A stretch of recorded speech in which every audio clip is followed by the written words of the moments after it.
Hello, everyone. Welcome to the 5 East Times. My name is Daniel Voskoboynik, and I'll be your host today, together with Elia Ayoub.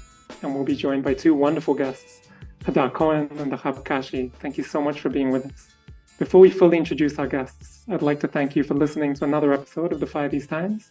If you'd like to support us, head out to patreon.com/the 5 East Times to get early access to all episodes, exclusive premium episodes, as well as access to our monthly hangout, book club, merchandise, and much more. And we have some exciting news too. We're growing. The 5 East Times is expanding into a plural ecosystems of different diasporic podcasts. And I'm excited to announce that very soon we'll be launching the first episodes of Hida, Countercolonial Jewishness for the Nations, a Jewish podcast exploring what does a countercolonial Jewishness look like in diasporas and expressions of the Jewish diaspora across the world. So who will we be joined with today? First up, we have Hadar Cohen. Hadar Cohen is an Arab Jewish scholar, mystic, and artist. She's the founder of Malchut, a spiritual skill building school teaching Jewish mysticism and direct experience of God. She's a 10th generation Jerusalemite with lineage roots also in Syria, Kurdistan, Iraq, and Iran. Hadar weaves the spiritual with the political through performance art, writing, music, and ritual. And her podcast, Hadar's Web, features community conversations on spirituality, healing, justice, and art. We also have with us the wonderful Dahab Kashi, an Israeli-American human rights activist who grew up in New York City and Tel Aviv. Thank you so much, both of you, for joining us today. So we're going to shamelessly start the only way that we've been starting conversations in the last weeks. And we thought that the easiest way of putting it was taking the first question that you asked, Hadar, which is, how is your heart? How are you showing up to the space today? How is your spirit doing in the wake of these weeks, in the midst of these weeks? It's a great question. I think it's been a whirlwind of despair and sadness and anger, essentially a cocktail of those three emotions, swapping in and out as this constant feed of travesty and atrocities are being fed directly into our veins. And I think some of the maybe feelings of frustrations arise as well when you realize how much access we have to this unfolding, I'm going to say, genocide right in front of our eyes, and how certain people choose to willfully ignore that readily available feed of information. And I'm happy to dive into that a bit deeper, a little bit further down the line. But the parallel universe in which Israeli society finds itself now, more so than ever, is quite astounding. Having obviously family, my parents are still there, my close extended family is still there, gives me a bit of a peek into what's happening right at this very moment, but having grown and how they're perceiving events, because even I, frankly, struggle to understand how one can willfully ignore information and the control of information, the manufacturing of consent, and the shaping of public opinion there is pretty direct and overt. But I actually asked my mom, who's a human rights activist, and I'm like, Mom, how can people believe some of this propaganda? It's being done so sloppily, right? Like they're kind of grasping at straws with some of these attempts. I don't know. I saw yesterday they went into one of the hospitals. I think it was Shifa Hospital. They went into the basement, and the general or the commander is there, officially with his helmet on, and he's like, "Yeah, we found it. We found the list of Hamas fighters on the wall here." And they zoom in with the video, and very quickly it was very quickly dispelled and shown as a weekly calendar of shifts at the hospital, right? So it's like as though they don't think anyone speaks Arabic. Like it's as though we're 1960, 1950, where they can kind of just throw anything up and expect people to believe it. But people are believing these things, right, in Israeli society and outside of Israeli society as well, where there's a heavy kind of Zionist influence. And that's just one example of a number that I have. I'm sure you've all seen on social media. So it's a bit difficult for me to even comprehend, in spite of having grown up there and understanding kind of the context of the Israeli psyche and the propaganda that we've been fed from day zero in school and the media and society as a whole. Yeah, thank you for that. I resonate with some of what you're saying. For me, my heart feels a lot of heartbreak and a lot of grief. And it's interesting just personally because usually my response is like anger. I get very angry. And this time I actually am more sad. I think there's just so much grief and so much sadness. I, have people that I know who've been killed, both Palestinians in Gaza and Israelis. Death seems to be all around us. Yeah, I mean, I think there's like that personal loss and grief and sadness, and then also the collective, which I know historically how we got to this moment. And there's still something so painful about just being here and this question that keeps coming. It's like, well, how did we get here? Even though, I know the history and the politics and all of that, but still it's like this element of just can't believe that. And maybe perhaps this is like just me personally. I feel this because I've been, an educator and activist in this space for a long time, but just this feeling of like failure, of like complete failure, that like whatever we did wasn't enough, and just the sadness of all of that. And and I'm sure we'll get into all of it, but it's like we'll talk, I'm assuming, about Arab Jewish identity, but just to talk about the Jewish part for a moment, it's like it's really an intense situation. And I had a dear Palestinian friend say this to me, where she's like, I don't understand, like so many of the scholars who've radicalized me into justice were Jewish from the 20th century, and how is it that so many Jewish people across the world are supporting fascism right now, right? Like, wasn't there a time where we were anti-fascist? I mean, Hannah Arendt wrote the book about the origin of totalitarianism. She was Jewish, right? So just like this really strange moment for me personally, where it's like, I feel like I come from a Jewish lineage that's anti-fascist. And now it's like seeing Jewish fascism. It's really intense, it's just so intense. And yeah, I've been trying to read more up in the last month. It's like, what are the tools and strategies to fight fascism? Because it's just gotten to the point that it's just so extreme. So my heart is just bleeding alongside so much of my community. I mentioned this again, the last episode we did together. Now it's 4 weeks and 2 days since my daughter was born, and she's a preemie, so a micro preemie as they're called, so like extremely premature. She's doing okay, things are fine, and so on. But that ongoing experience, has given me and my partner a lot of tools to understand. Basically, we had to understand just a bunch of data and how certain machines work, because obviously she's in an incubator and all of that stuff. And we're very aware. We live next to the hospital. It's a very good hospital. It has so many of the things that one would expect in such a hospital. And so obviously when I hear of the news from Gaza, of the hospitals specifically, it feels very intimate. It feels very, I read, I don't know, a certain sentence like, they have 2 hours of incubators. Like, I know, okay, well, they have 2 hours of life. It's that simple. And that kind of makes it very heavy, obviously. As it happened, like, I've been going through this just weird, confusing amount of emotions, because she was born like a week after October 7th, on October 15th. And so her life as of now has been that. Obviously, she doesn't know it, thankfully. But that's going to be part of her lineage in one way or another. We are Palestinians, we're Lebanese and Palestinians.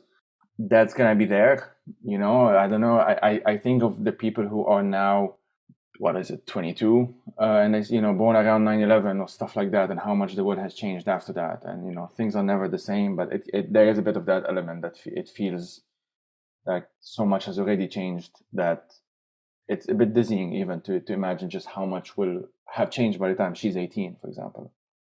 And so my heart has been heavy, confused, angry, numb at times. I would say the first 2 weeks I was like numb. The first time I allowed myself to feel emotions of anger was roughly around the time we recorded that episode with Daniel and Yair Wallach and Oli Noy and Daniel Kurd. And I'm kind of still there now. It's a mix of anger and not just the horrors of the ongoing genocidal campaign, the online this and misinformation, the bad faith arguments, all of that stuff, but also honestly the feeling sad at the despair that I see in a lot of my circles right now, especially Palestinians, obviously, but lots of Lebanese as well, honestly. A lot of just, we don't know what's the point, we don't know what to do, we're just posting, but we kind of feel like it doesn't matter, that sort of thing. And to finish that off, I made I would recommend it, although I would preface this by saying it's a very heavy episode to listen to, but I listened to the episode on Popular Front with Rifat, he's an academic, a Palestinian academic in Gaza. He's in Gaza City right now, and the episode was recorded like 3 or 4 days ago. And it's a very, very intense episode to listen to, just because the bombing are just behind him. Like, you can hear them all around him. And his kids are screaming in the background. It's just like, I made the mistake of listening to it on my way to the hospital, which was my mistake. But there is these two, like, I live in a very quote unquote stable city, Geneva, seen as boring even, borderline, when nothing really happens. And I'm very grateful, to be honest, that nothing's happening. Like, I know that the hospital is fine and the hospital will be fine, and I have 24 access to it and I can walk to it, and just all of these privileges that it shouldn't be a privilege to have a kid at the hospital not being threatened. Obviously, that's a very low bar, but this is where we are right now. And the consequences in Europe. And I mean, we don't have to get into it. There's going to be episodes dedicated to that. But I've been worried for some time now that what's happening there is not going to stay there. And we're already seeing it in terms of the reactions by lots of politicians and stuff like that. There's so many places this conversation could go. And I think the stakes of everything, things rippling in Germany and Europe and the States, they're all worthy of, like, it's moving sands all over. I think I'm curious, and coming back to something you were mentioning, Hadar, which is, also as a Jewish person, the thing I'm struggling most is with the normalization of fascism, of Jewish fascism, a particular kind of Jewish fascism, which is something hard to name and incredibly painful to name and incredibly painful to see how that's come about. But I'm curious on how you understand also the stakes of this for the community, and also maybe for the audience that might not be so familiar with people like Ben-Gvir or with what's happened over the last decades in terms of the normalization of certain ideologies. I'm wondering also how you see this in terms of the stakes that we have on these different dimensions, or at least from a Jewish perspective, how you're understanding the moment we're in. Yeah, thank you. Yeah, so my understanding of fascism is when there's a singular ideology and kind of a singular narrative that no one is allowed to challenge. And that becomes, the dominant narrative and ideology that's kind of imposed on society. And people end up, positioning themselves as having that ideology, not really realizing that that wasn't really a choice, right? That they were kind of controlled into it. And I think that for me, I also like to view the situation not just from a political landscape, but also from a spiritual, somatic, psychological one.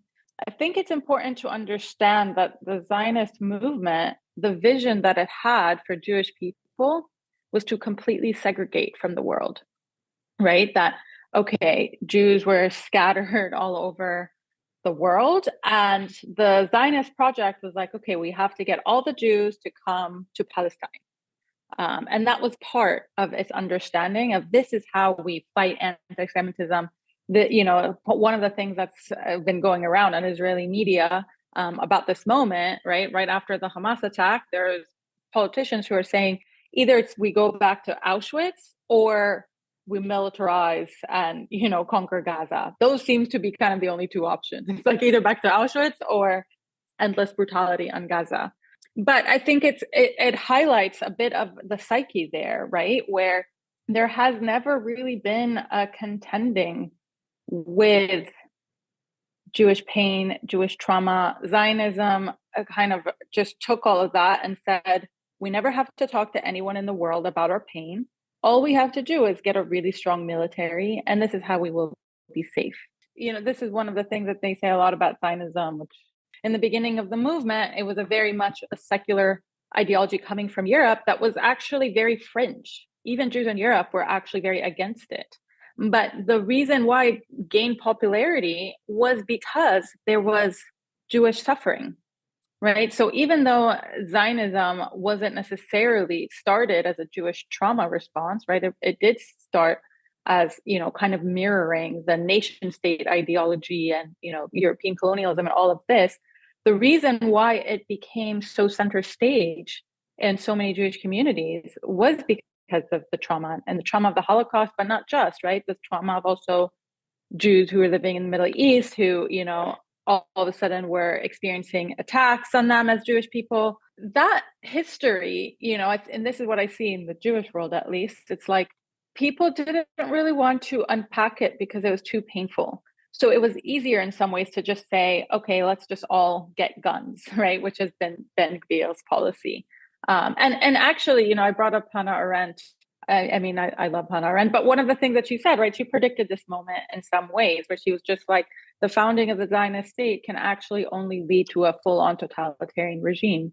And she was writing this, I don't know, maybe in the 40s, right, before it was even established. So there was like a political understanding that this is the direction that we were going for a long time. And now we have gotten to a moment where it's been perhaps in some ways the most extreme that we've ever seen it, with politicians like Ben Gvir, right? And, I think that you still have much of Israeli society or even American Jewish society, kind of believing that is just fringe, right? That is not a central part of Zionism, but actually just like, oh, these are just extremists on the side. But we can't really afford to look at that like that because, all these people are in power right now, seemingly, right, democratically elected, you could say. So they're definitely in power, but it's also where that ideology, that's been embedded since 1948 has been leading to. So, and I think that, you see this now also with all the mass arrests that are happening, both of Palestinians and actually even Israelis who are, right, like trying to say like, hey, stop bombing Gaza. There's actually no space in Israeli society to challenge the current regime. There's not a space to challenge the current government. So that is actual fascism, right?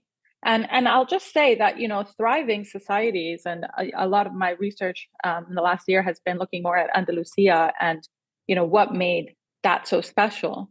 And part of it for me and from what I found is that there was this, it sounds like so simple, right? But like the power of that diversity, right? That it was multi-faith, that people were allowed to express different philosophies and challenge each other. And through that challenge, it's how we actually grow into a thriving society.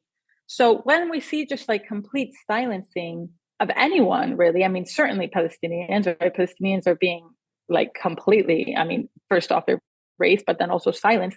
But then also, right, any Jewish critic who is in any shape or form critical of the state of Israel is in some ways denied, both in Israeli society, but not just, right? Sometimes we even see that in the American Jewish community.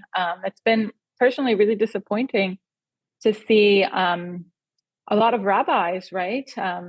I was just listening to one of the Congress people yesterday, and they were talking about how they got a letter from from like 40 rabbis who were telling them not to sign on to a ceasefire, So I think that like the way that like even calling for a ceasefire is seen as so controversial in a lot of the American Jewish community. It's something we have to question, right? Because that fascist ideology is not just in Israel right now. It's actually also, right, impacting the whole globe. And yeah, one thing that I will say that has been really interesting for me to watch in this moment is how nobody gets a pass anywhere in this world around what's happening in Palestine right now. Like almost every organization, every celeb, anyone has been challenged to say something.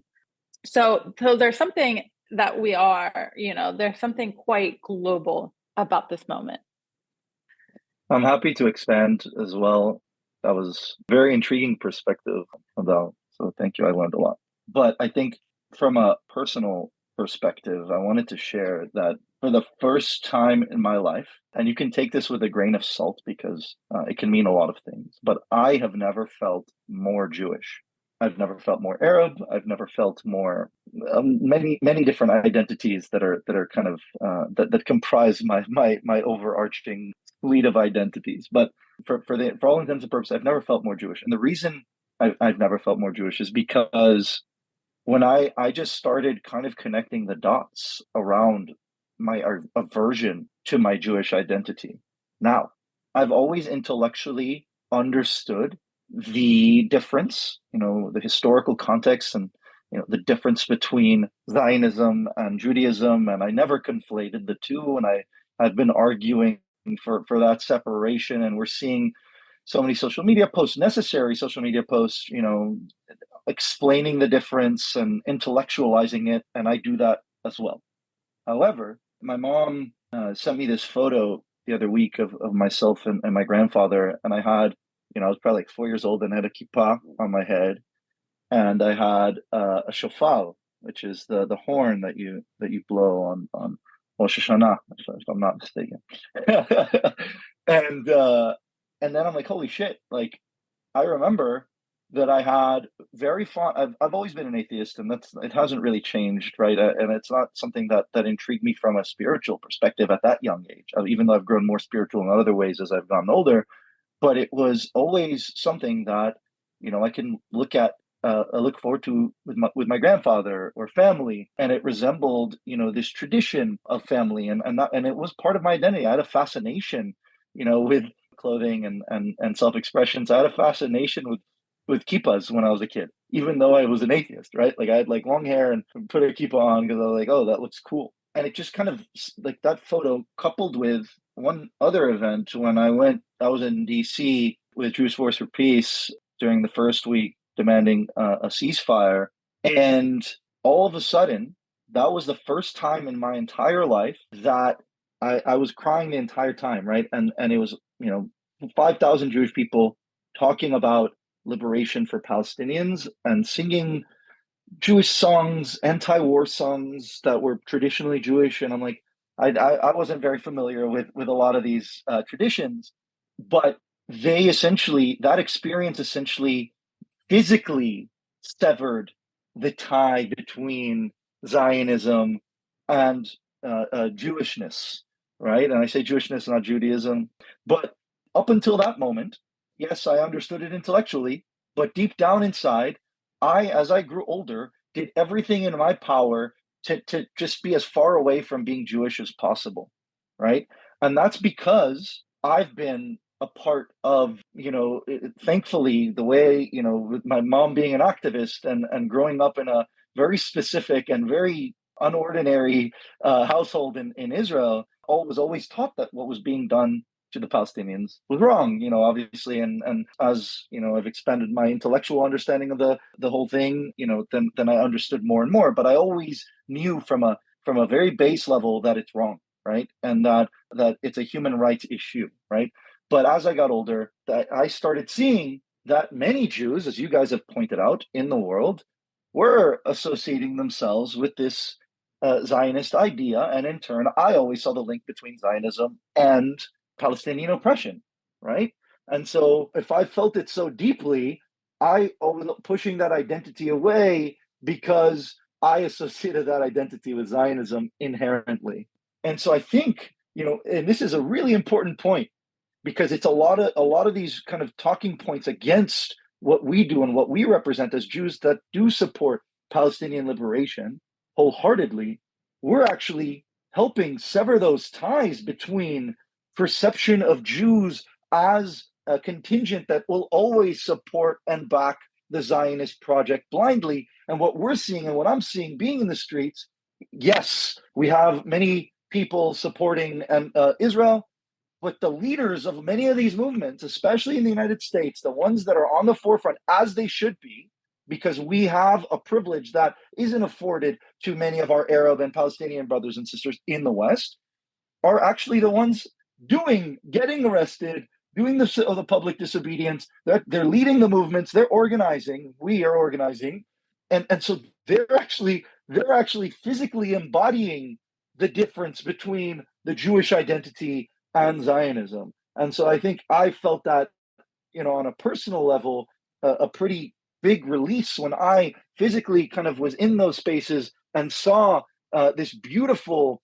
kind of depiction or manifestation of Jewishness in support of a staunchly anti-war, anti-oppression, anti-colonialism, and of course, occupation of the Palestinian people. Thank you. And if I could just add a point that you helped me remember where I was going with my thread around, right, Zionist response was like to Jewish pain and Jewish trauma was militarization and segregation, really, right? You can't talk to anyone who's not Jewish, let alone, of course, Palestinians. We have to put a wall, like all of this way. For me as a Jewish person, it's like actually the way that I want to feel safe in the world is through relationship. And I see this a lot because I also, work in a lot of Jewish communities and just hearing their perspective. It's like part of what we're also witnessing in this moment is like what the segregation has led to, right? Where Jewish people, right? I mean, and you can see that from all over, right? Because that Jewish people are no longer mostly in the Middle East, right? In Europe, the communities are a lot smaller depending on certain cities. In America, of course, there's a big Jewish community in a lot of ways, but there is sometimes like, right, this insular perspective to the community. So, and especially in Israeli society, right? The narrative that a lot of Israelis are kind of saying to themselves is like, why does the world hate us? Why does the world hate us? Right? They're showing the marches that are happening all over the world for Palestine as marches that are geared towards hating Jews, right? That's part of the psychology that is happening. And then they freak out even more and they're like, oh my God, all these people want to kill us, right? Without really recognizing like, no, all these people are seeing what's happening in Gaza and are pushed to take a stand and to say something. So I think that there's something there to examine about, right, what has been the cost of segregating the Jewish community from the world in this way by holding on to Zionism, and what can the future be through actually relationships, right? Because I mean, again, just coming back to a psychological understanding, if I want the world to understand my pain, but I'm not willing to listen to anyone else's pain, it's not going to go well for me, right? I mean, we see this even just on one-on-one relationships, right? If I'm coming to a friend and I'm like, here's all my pain and trauma, and I make no space for her, it's not going to work, right? So I think, there's what I see, there's like a deep Jewish desire to be seen and understood in our pain and trauma, but it's, not really realizing the circumstances and the context of this moment, which is right about the mass mobilization for a ceasefire and the urgency of that to protect Palestinian lives, right? So it's a bit of like, a mess. I guess I'm just offering that because I work both with Palestinian and Jewish community, and it's been really intense, right? And like, I'm a person that really, I believe that Jewish safety and Palestinian safety go hand in hand, that our liberation is tied, all of these things. And in this moment, it's like sometimes been really hard because it's like, if I say something, pro-Palestinian, sometimes people in the Jewish community feel betrayed. Or if I say something about anti-Semitism, then Palestinians feel betrayed. Like, why are you focusing on that? And it feels kind of like this impossible moment. But I think that it's, for the long-term vision, I like what you said about strategy, right? That like we do have to articulate multi-faith, thriving, liberatory analysis of how we all get free. I think I'm excited to talk more about this. How do we vision this? How do we strategize this? How do we dream it? And I wanted to ask you both specifically because I think it's very powerful in framing the way in which Zionism has been tied to segregation. One of my coping mechanisms in these days has been listening to Yossi Zabari, the spoken word artist and activist. And there's an incredible collaboration with Tamar Nafer, which is the Kanamish Politi, which like I'm not political. And Yossi does this incredible spoken word where he talks about Israeli society ignoring and fearing the hyphen that connects Arab and Jew. And there's something about that hyphen that I want to just bring into the space.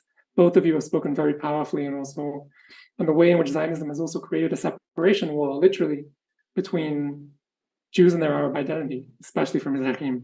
So I'm curious on how, I know Dahab, you mentioned this moment, you feel more Jewish than ever, but especially for many people that might be deeply unaware, partly because of how much Israeli government has and Jewish communities have ignored Mizrahi history and Mizrahi lived experience. I'm curious on what does rebuilding and that hyphen look like?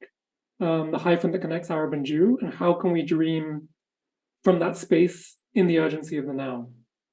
Yeah, there's a lot to say. I mean, I'll start by saying that, I also work with a lot of Mizrahi community, actually all over the world. And I work particularly with one person, who is kind of coming into their understanding. I posed this question to him. This was, a few months ago. And I was like, don't you think it's strange that the people that are our enemy, right, that are taught in Israeli society, like the Arabs, don't you think that that's strange that that's actually where we come from?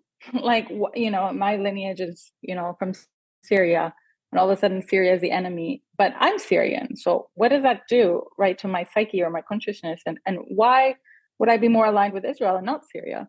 And actually, he sent me, it was so funny, he sent me a TikTok of just like some Mizrahi person, kind of comedian. And he was like, okay, look, I just came home from the grocery store and look, all of our enemies are in the bag, right? And he's like, look, we have hummus from Lebanon and we have food from Syria and we have jafnun from Yemen. And it's like this way that it's like, actually, we're like, we're so enmeshed with what is the enemy already. So I just thought that was like this fascinating thing to unpack, especially, there was also another Mizrahi activist who was, talking about, right, unlearning Zionism and how you kind of realize that the enemy looks a lot like your grandma. And then it's like, this is really strange, right? Like, is my family right? So it's, Mizrahim, I think, have this big identity crisis about who we are and where we belong, right? Because we never fully belong in Israeli society, but we also don't really belong in our original homelands of where we come from. So we're in this in-between space, which, the kind of going back to how I was framing fascism as a singular ideology, there's nothing kind of more threatening to fascism than things that like kind of stop making sense in its framework, this kind of in-between space. And, so much of the conversation has become Jews versus Arabs, or, sometimes Jews versus Muslims, right? Even kind of in the whole holy war theories. And I do believe that the Arab-Jewish identity really breaks down the narrative. And when we break down the narrative, right, it's not just a narrative. The narrative is creating reality, right? And that's from a spiritual perspective, right? So to shift the reality, we also have to shift the narrative. And I find that that's really important. And I think one thing I will also say that, I've been doing a lot of educational work in Arab communities around Arab Jewish identity. And, many of them grow up not knowing much. They're like, wait, what? There were Jews in Egypt? Like, why is there a synagogue in right? Like all these questions that have been unanswered, especially for the young generation. And, there's been a blatant erasure of our histories for a purpose. And I think that, it's like, in order to go forward, we also have to examine the past. And we can't just do that, right? Fascism wants us to hold on to one narrative and just look at the lens through all of that. But we can't just do that, right? We have to actually be honest about how we got to this moment. And, this is personally some of what I see, right? Especially in some of the more Western narrative that's now kind of coming up about Palestine and settler colonialism, and kind of, especially in the US, trying to frame a lot of things as like, oh, Israelis are white, Palestinians are POC, right? Okay, there's 100% a racial paradigm of Jewish supremacy. That's the thing. But, we're in a very different state than we were in 48, right? When the Zionist project was mostly Ashkenazi. Actually, a lot of the people who are, sometimes the most racist in Israeli society are Mizrahim. And Ben Gvir is Mizrahi. Like, so it also just doesn't help us to not understand this psychology and then of course, and because I see this back and forth a bit, right? Is that happens in Israeli society? They're like, wait, they're saying I'm white, but we came from Iraq or we came from Egypt. So we have to actually acknowledge, and it's going to be uncomfortable, I think, for all of us, right, to really position Arab Jews as part of. I was on a global call last week about Arab Jews, and one of the questions that was posed is like, what is our role and where do we fit in this moment? Does that even matter, right? Because perhaps it just doesn't matter and we should just all eyes on Gaza, right? And in order for like long-term unpacking, there is a way that, it does need to be re-understood, our role and our identity. I knew that Hadar would have a lot more interesting and smart things to say about this, but I can add a few points. Agree with everything you said, by the way. I would just say that in Israeli society, the understanding of sociology and anthropology as a social phenomenon across the board is next to zero. And so I think that work is pretty advanced in American society, with the different social justice movements and the reading that a lot of the younger generation's been doing around the social justice movements, and crediting that partially. A big part of the reason why there's such a big awakening around Palestine is because of the books that people were reading during the social justice movement around kind of George Floyd and everything that happened there. So you start reading Angela Davis, then you start realizing that, Black liberation is connected with Palestinian liberation. And so, that's a very intellectual understanding of global solidarity that most people do not have a good grasp of, especially Israeli society. And so, yes, in that paradigm, black, white, Mizrahi, whatever it means, you are white in that paradigm, right? It is that. It isn't a mistake to classify Israelis as white in the global paradigm of power versus people, right? White supremacy, you don't have to be white to be a white supremacist. But when someone who doesn't have that understanding of kind of this is how these systems of oppression work, and whiteness doesn't actually mean the skin color that you have, but whiteness is a system of oppression globally that Zionism plays a very important role in, especially in modern times. Only then can you understand Zionist as a white idea. It's not white as it's not literal necessarily, right? So I agree with what you're saying. I think it is important to understand the nuance. Trying to explain this to an Israeli person who doesn't even understand social justice dynamics, it's really it's honestly impossible. It's a losing battle. So putting that aside for a second, I also think that so in Israel, they would never really understand, like an Ethiopian Jew won't understand how they're white, right? In comparison to the Palestinians in the country. So yeah, I think that it's important to really understand. I think the world does understand that, though. When you're in the streets, I'm seeing global solidarity. I'm seeing a lot of queer solidarity with Palestine. They're not falling for the tropes of Israelis waving the pride flag in Gaza. They see that as disgusting, and they totally understand that liberation for all marginalized groups is linked, and you can go step by step and liberate, and you don't have to put yourself in the shoe. Your specific experience doesn't trump the fact that there's a travesty and atrocity that's unjust that's happening to the Palestinians, and specifically right now in Gaza, right? I think that's what's actually heartening to me. Like, people are pretty aware of the links, and Zionism kind of is there to cloud that perception and understanding and kind of try to flip things on its head. But the second you kind of put your head down and you have a good understanding, you do understand the links between the solidarity. How do we show everyone in the world that the Palestinian people, the plight of the Palestinian people, represents their own plight within oppressive societies to varying extents? Everyone experiences the wrath of the system. No one is thriving right now, right? And so the second we can show that the plight of the Palestinian represents all these different systems of oppression is how we can show every individual in the world how they can see themselves in that scenario. And that way we create a truly global movement against the system itself. Okay, I'd love to invite you to reflect also from a Palestinian perspective, from a Lebanese Palestinian perspective, on how onto the hyphen. This hyphen, the radical possibility of breaking through fascism by showing what's possible beyond segregation. How do you approach it? How do you understand that? Well, I describe myself as Lebanese Palestinian, but in Lebanon, that's not really an accepted thing. You can be both if you're in the diaspora, because then it's kind of like a more open space, or probably depends where.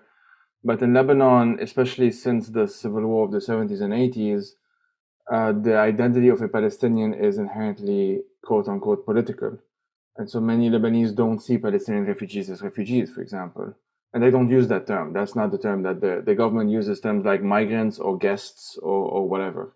And so my growing up, I'm not going to get into it too much, but I didn't know I was Palestinian up until a certain point, because it's not seen as, I was otherwise a Lebanese Christian middle class from Mount Lebanon, which for people who know kind of those categories, historically that meant very likely to be allied, if not at least sympathetic, let's say, to right-wing Christian nationalists. And those guys were overwhelmingly anti-Palestinian. And so to be both a Lebanese Christian and also a Palestinian was not, and still is not something that, it's not even something that's opposed. It's not conceived as a possibility. It's not, there's no space for it. There are spaces for other hyphenated identities in Lebanon, Lebanese Armenian, for example, for various historical reasons. But Lebanese Palestinian is a very different thing. And in the sectarian system, you would have, like, in theory, like your own Palestinian seats in parliament, as you would have the Armenian seat, but that you don't have that. It doesn't exist. So my relationship to both identities has been one of unease my entire life. Like, there's never been a point, as far as I can remember, in any case, where I felt comfortable being just one or the other. And when I discovered that I was actually the two of them and not just one of them, that actually made a bit more sense as to why I was uncomfortable being just the one in the first place, if that makes sense. The other thing is that, kind of more related maybe to this conversation, is that I did my master's on the politics of language, and I focused on Yiddish and Hebrew. And my godfather described that as me being provocative. Maybe he's right, I don't know. But there was a desire, clearly, that was a few years ago now, but there was clearly a desire to understand, quote unquote, and this is like huge quotation marks, the enemy, because that's how it's described. And usually, even in polite society within Lebanon, the term Jewish, Yahud, and Zionists, Sohune, are used interchangeably. And this is on this podcast, I don't need to say so necessarily, but it's obviously very problematic. And many people would even use, like my grandmother would use that term, not necessarily thinking that this is necessarily wrong. And if she meets a Jewish person, she doesn't, there is the disconnect in one's mind that because the only Jewish state in the world happens to be our neighbor, and which has obviously occupied Lebanon in the past, and the war in 2006, literally talking about right now, what's happening now as well. For many people, especially for a certain generation, I think for the younger it's also a bit similar now, they don't know any Jewish person who is not the state of Israel. And they don't know Israelis in the first place, because obviously, you don't actually meet them because of the current state of affairs in the Middle East. But if you do hear of one, it's like Netanyahu, or like, I don't know, his secretary or his spokesperson, or, that's the extent of it. Or maybe some general in the army who's been quoted on Al Jazeera, stuff like that. You don't have an intimate or a more personal relationship or knowledge of Lebanese Jewish history, which is actually pretty old. Most people, and that was part of kind of my own mini research, if you want, generally have no idea that there were Jews in Lebanon up until basically the 70s. There still are today, but it's a very tiny community. But in the 70s, Lebanese Jewish population was the only post-48 population of Jews to have actually increased in numbers. And that's largely because Jews from Syria, especially, and I believe Iraq, if I'm not mistaken, went to Lebanon because that was like culturally easier for them to do at the time, rather than move to Israel, which later on is what actually happened, obviously, or went to the West when that was possible. So once I learned a bit of that history, a lot of the my knowledge of what Israel is, now I'm not talking about the state necessarily, I'm talking about just people in general, became more nuanced. And then so many of my friends to this day, like I have this conversation quite literally half an hour before we started chatting today, have no idea that there are so many Mizrahi Jews in Israel. They just think it's a white thing. It's just a white project, just whiteness. And it doesn't quite, it's almost like there's something that doesn't fit if you then have to also include that actually you can be an IDF member and be Druze or Ethiopian or Yemeni or, whatever, and you're still part of an oppressive structure, but maybe your personal relationship with that structure is actually more confusing and complicated, and you hold a lot of internal contradictions that don't have to make sense, but you still hold them. It doesn't have to be logical. It doesn't have to be, actually, this doesn't make any sense and whatnot. And once I get more into the deeds of it or the details of it with friends of mine, especially whose entire relationship, the extent that we can call this a relationship, towards Israel, towards Zionism, and here I'm not talking about Palestinians, I'm talking about Lebanese actually. I have found that Palestinians overall are actually easier to talk to about Israel and Zionism and whatnot than many Lebanese. And that's like probably an entire podcast on its own for one day. We're not now. But it's been an interesting journey. I've been sending them videos of like the Israelis who oppose what's happening in Hebrew, and that like a very specific. We know, I think, in this space that it's not like a huge number of people, but even if the fact that it's a small number of people honestly blows their minds. Like it's something that it doesn't fit in a certain understanding of the world or the region, especially. And my argument is actually that you need to understand it. Understanding it does not mean you like what's happening. It's actually you understand just how complicated the thing that you don't like is, and that makes you more effective in tackling it. And the last thing I'll say on that, the whole hyphenated question, because I think that was kind of also in the subtext of your question, Daniel, the separation between Arab and Jewish as two identities that can't mix with one another has been beneficial for all the worst actors possible. Like it's been amazing. You can list all of them, from like the German state today to the various authoritarian Arab regimes to obviously the state of Israel for the reasons we've been talking about today. It's been beneficial for all of them. Like I think of like the time of Gamal Abdel Nasser. At some point, a bunch of his people in government were saying you can either be Arab or Jewish. You cannot be both. And sometimes in those explicit terms.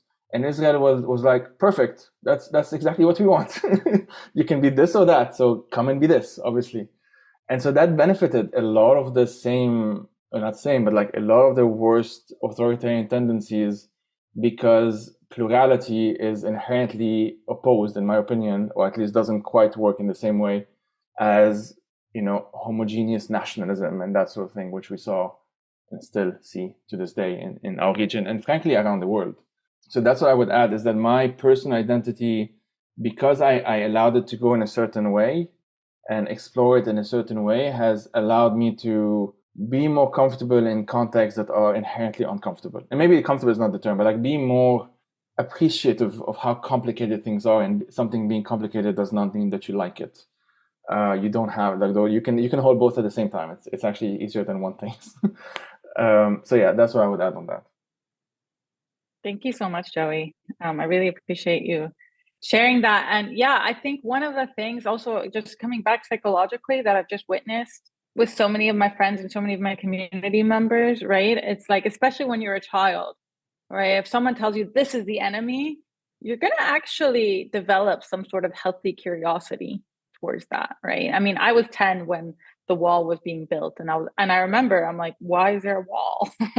Like what, and just kind of like this notion that I think both Palestinians and Israelis have of like, who the enemy is, what can I just like and I certainly know a lot of Lebanese people who've also questioned that, like, oh, we're taught that Israel Jews are the enemy. What does that look like to talk to a Jew, or Egyptians, right? So the whole kind of paradigm of the enemy, it doesn't do it fast enough, but especially right as children and as we kind of grow, people have a healthy instinct to actually be like, wait, why are they the enemy? Right? That's part of the natural. I believe that, right? This is part of what makes us humans, is that we have a natural curiosity in us to understand the world and to understand ourselves. And when we're children, we're a bit more open to that, right? The more we grow, the more kind of certain narratives end up solidifying. But that is why I also feel like this whole thing of like, this is the enemy, the Jews are the enemy, Palestinians are the enemy, or whatever narrative it is, it's like, it's not really going to work, right? Because people are going to consistently challenge that through relationships, and they're going to be curious. And I think the reason why they're going to be curious is because they're going to feel like a part of them is missing. And I certainly felt this, right? Like growing up in Israeli society, where I'm like, my family's been in Jerusalem for so many generations. And I was like, wait, I feel incomplete without Palestinian community, without Palestinian friends. Like, this is part of my history. This is part of my, lineage. So that was the motivator. And I see that happening actually with a lot of Arabs who are not Palestinian, who are also like sometimes like, wait, what happened to the Arab Jews here? Why are they now like, how can we reconnect? I think there's a desire there, even if it, sometimes doesn't appear that way in social media, but there certainly is. And then the last thing I'll say is that, yeah, I also do a lot of work around education around anti-Semitism, which I think is really, really important. And sometimes when I say that I do education around, with Arabs about anti-Semitism, people just assume, well, it's like, well, Palestinians under occupation don't have time to learn about anti-Semitism.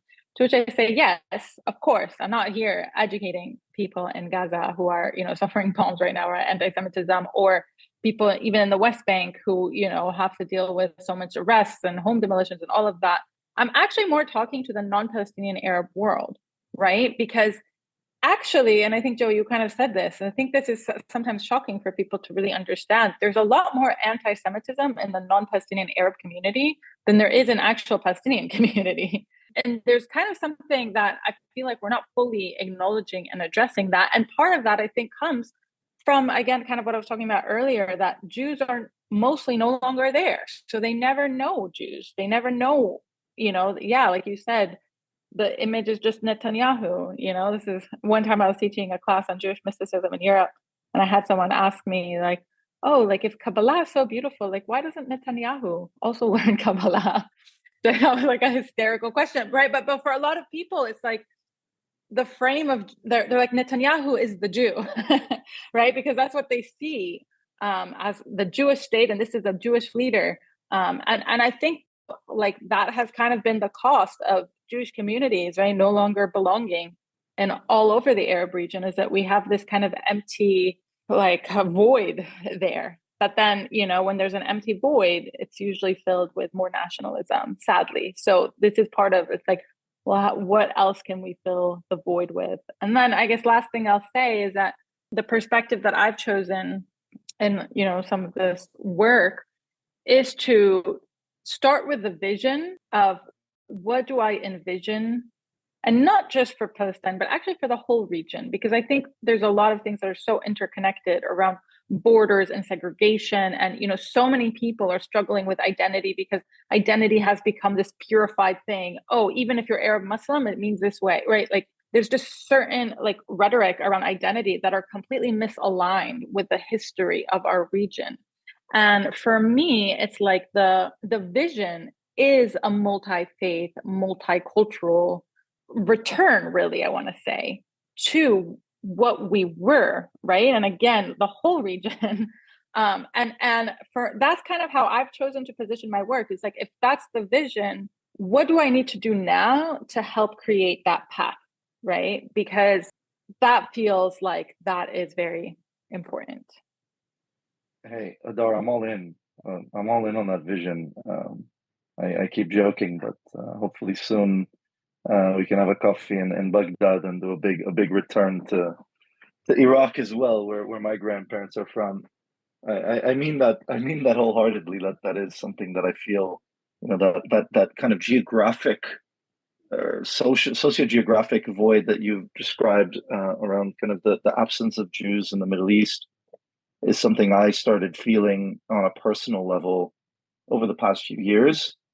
I've always felt a kind of deep-seated identity crisis for as long as I can remember, right? This didn't happen to me after, my 20s, like it happened to some. It happened to me very early on.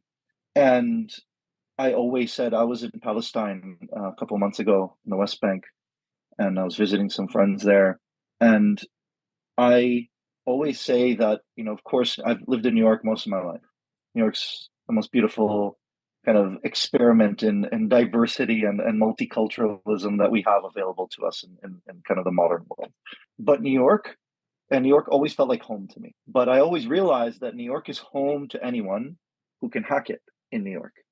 And so it's not home just to me or my identity. There is no, there's just, and that's what's beautiful about it. But the other month when I was in the West Bank, it was the first time in my life, I guess. And it was the first time that I spent, more than a day trip.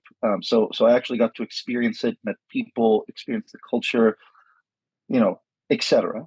It was the first time I felt at home in my life. And I called my mother the first night I slept in the hotel there, and I told her that, and she completed my sentence. So she also felt that, deep disconnect between her Arab identity, for a good amount of her adult life, and what was available to her in Israel. And it really, like, it was such a profound experience for me, because I've never ever ever felt at home anywhere, right? I've always felt comfortable. I've always felt happy. I'm, pretty dynamic and social person, but I never felt a deep connection. And sorry, just to kind of expand, I, as one example, I saw these three older men sitting on their stoop and just chatting, and they looked really cool. And I asked them to take a photo, and I took a photo of them.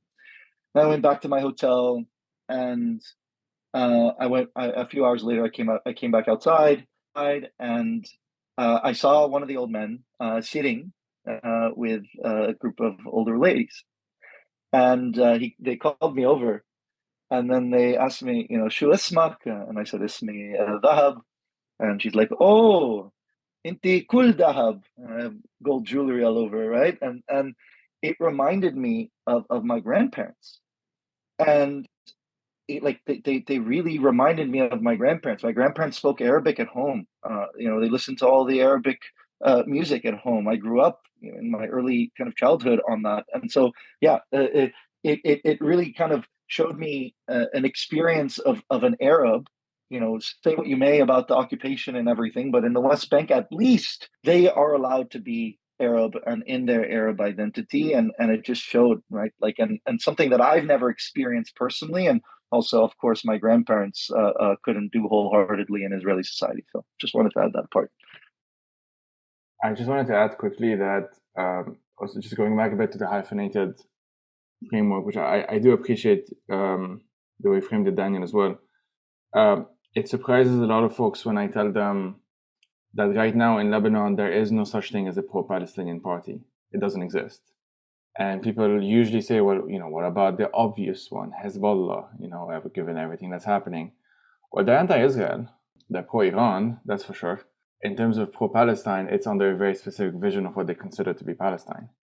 And they kind of air their dirty laundry when their audience is not the international audience, when it's just the local audience, let's say. So we get to see it.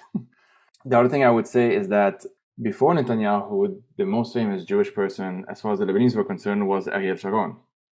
That's just a fact, unfortunately. And to the extent, I think that reality continues to this day, and I think that's why, when I was doing my undergrad at AUB, American University of Beirut, whenever you would have like a prominent Jewish person come to AUB to talk about how problematic Israel is, or stuff like that. So like Chomsky came once, and Finkelstein came another time, and the individuals almost don't matter, because the only thing that mattered was like, oh, a Jewish person. That was the excitement almost about it, and you could see the rooms being filled, because there is genuinely, and again, nothing to do with those two specific individuals I just mentioned, just those I remember things I attended, but there was this sense that like, where are the Jewish people? And again, Israel is down south. It's not that far away, obviously.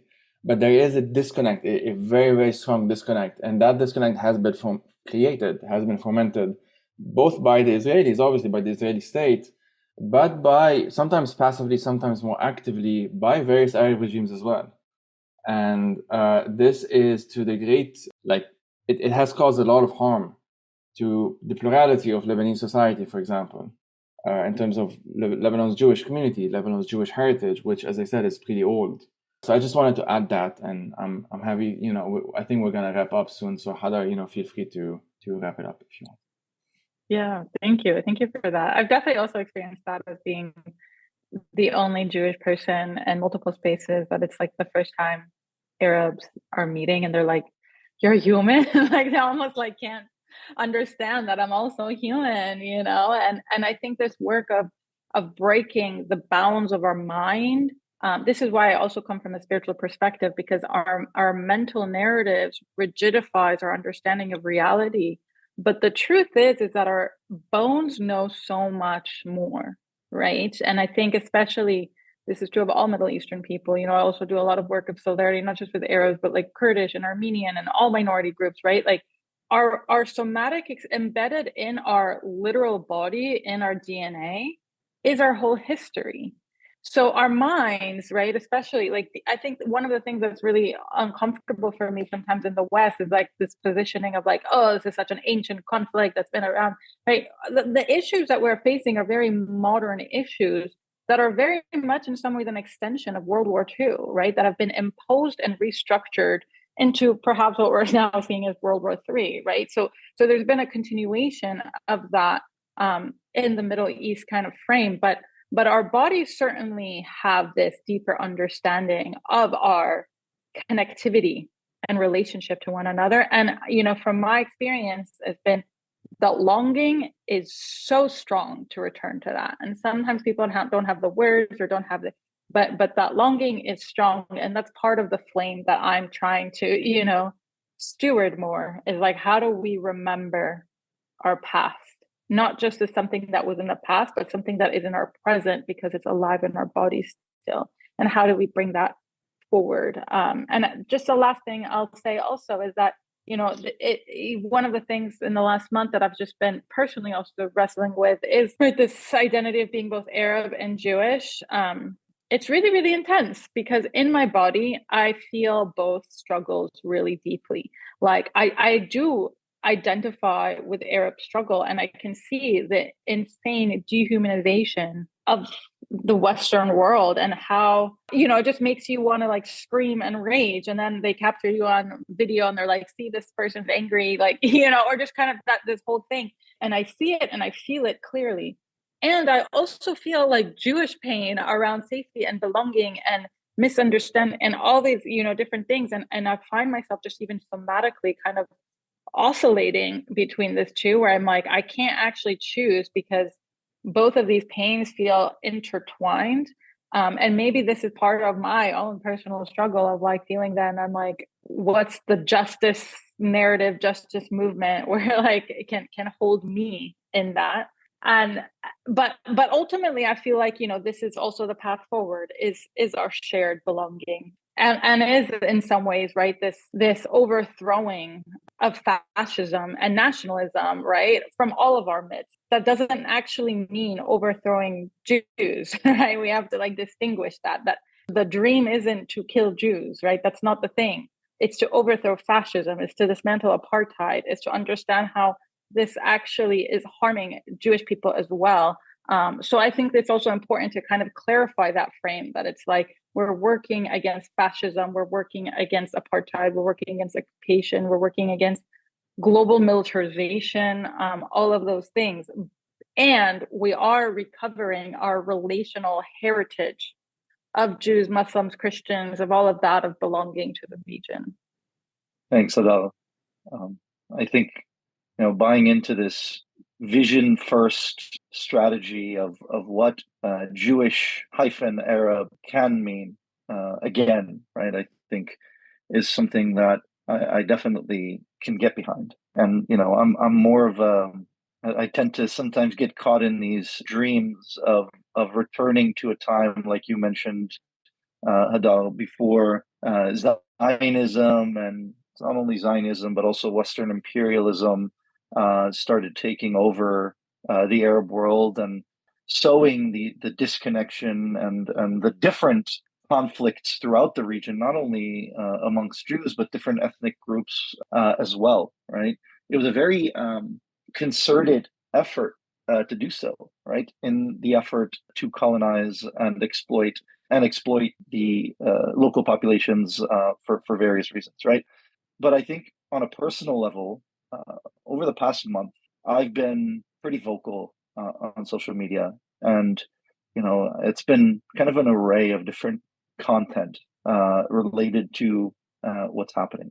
And I've seen that kind of entering into the space as one who considers himself an Arab Jew has really resonated with many of the Arabs, actually, that have been contacting me and feeling a very deep connection to this a vision that I've also been kind of in bits and pieces been sharing on social media. I've even had numerous folks, and I know that obviously Baghdad was basically a Jewish city, right, in Iraq up until the 40s, and many Iraqis. There's a lot of lore around how the Jews were a big and integral part of the Arab world, right? So I think that Zionism came in and really erased our identity. So to your question, Daniel, like, does Arab Jew exist? Yeah, it exists in my identity and Hadal's identity, and Avi Shlaim is a big proponent of this identity, but it doesn't, it's not a very popular opinion, and most people wouldn't even understand what we mean when we say it, right? Like they don't even understand it because the Zionist narrative, like there's Arab and there's Jew, and that's the Arab world. The Arab world adopted the Zionist narrative, right? There's Arab and there is Jew. And so when you say you're an Arab Jew, it's like, who is this freak? Like, what is he talking about? But in a sense, when you actually try to, I always felt it in my bones. I never really understood it. I even told my grandfather. My grandfather is always, he's a darker guy. He spoke with a heavy Arabic accent, but he knew Hebrew, fluently and super well, and integrated well into society, did well, whatever. But at the end of the day, he used to say, Ani lo Arabi. When I told him, Grandpa, you're an Arab, right? Like I used to say that as a kind of 12-year-old, just kind of thinking about these things at a young age, and of course, not communicating it in the best of ways to my grandfather, but he would say, no, I'm not an Arab, right? And with like this face of disgust. But it wasn't even discussed it didn't feel like it was discussed at being an Arab. It was discussed at his own identity crisis in Israeli society. It was a deep-seated pain, right, that he felt, because at the end of the day, like wasn't a scholar of the Arab world history, right? Like he didn't, Sykes-Picot and all the different geopolitical factors that led to the expulsion of Jews. Of course, Zionism played a really important role in kind of manufacturing an atmosphere that made it very uncomfortable for Arab Jews Jewish people to live in Arab countries, and for the purpose of bringing them and kind of displacing local Arab population, Palestinian population. Like the average person didn't know what those macro factors are. And so at the end of the day, they felt, we were kicked out. And there are the scholars that kind of do the work and know the history, and they know that's not a very cut and dry response, but they felt that they were kicked out and, at the end of the day, brought into a situation that didn't want them either to begin with, right? And so you have that self-hatred that's being inflicted upon you through this new kind of conception where you're checking your Arab and your heritage, and they held on to it, right? Like they were listening to Arabic radio and Arabic music till they were 90 years old, right?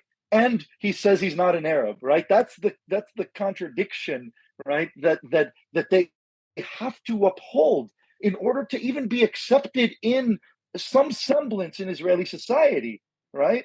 And so what Hadar mentioned earlier, these conflicts and these multiple emotions that are going through their minds, like those are pretty textbook results of colonialism for minority populations in a colonial society. A lot of the times, because there's no place for your identity, and because you may resemble an oppressed population, or you were an oppressed population in another paradigm, when you enter into this new paradigm, you take whatever privilege you have because you're being stepped on, so you have to step on someone else, right? And that's the case for Palestinians, like the Druze population. No one's blaming the minorities, but at the end of the day, this notion of Arab Jew does not exist in Israel. But I have been getting a lot of messages from other Arab Jews around the world reaching out saying, "Hey, I identify as an Arab Jew too." Right. And I've just kind of entered into this arena. So I'm sure Hadar has been getting a lot of these messages for years. And so that's a pretty heartening kind of way to anchor this kind of vision for the future in a sense. There are people who do understand this internally, have been going through this identity crisis. And if we put a stake in the ground and say, hey, this is how we envision the future, like Hadar mentioned, I think there can be kind of a beacon of hope for what can be in the Arab world. So I actually think it is a very important understanding, looking at the past and understanding what can be in the future in the Arab world as an alternative to this growing fascism, both in Israel and also in other Arab countries. And last, I'll say, that is definitely apparent where the will of the people hasn't been reflected in the legislature, in the legislative decisions that the Arab leaders are making. Right? We all know key Arab states blocked a proposal for a ceasefire just yesterday, in spite of the overwhelming support that their people have had for Palestine. On that note, I think we could go on for many, many hours. There's so many strands. And thank you so much, both of you, for your amazing time. I think we leave with that vision. We leave with the fire, the fury of the moment, and the urgency of the now, liberating towards a vision of reunification, of tikkun, of healing and justice for all. Quick fire question, very quick, that we ask all our guests on the 5 East Times. If you had one recommendation to fire listeners towards, it could be sound, it could be music, it could be a book, it could be a practice, what would you recommend? So in 15 seconds. I think it just aligns with the conversation, and this is someone that Hadar had on her podcast. Recommend the book 3 Worlds: Memoirs of an Arab Jew by Avi Shlaim. Beautiful. Wow. Is this crazy that my mind's just blank? I'm like, there's so many things depending on who's listening, depending who it is. If it's a Jewish person, it's an Arab person, I would recommend different things. It's an Arab too, right? I guess, gosh, I'm going to say something really, perhaps the listener's not going to like, but I think that in this moment, there's also a really important element of faith and returning to spirituality, because for me, that is the essence of life. So I'm not going to recommend one thing in particular, but whatever your faith tradition is, or whatever like analysis of spirituality you have, I would recommend grounding in that in some way in this moment. Thank you so much. And thank you so much, everyone, for listening to another episode of the 5 East Times. If you'd like to support us, head out to patreon.com/5 East Times to get early access to all the episodes, to exclusive premium episodes, as well as access to our monthly hangout, book club, merchandise, and more. Thank you so much, Hadar and Dahab, for today. It's been a beautiful conversation, and we look forward to speaking more. Thank you so much. Thank you for having us.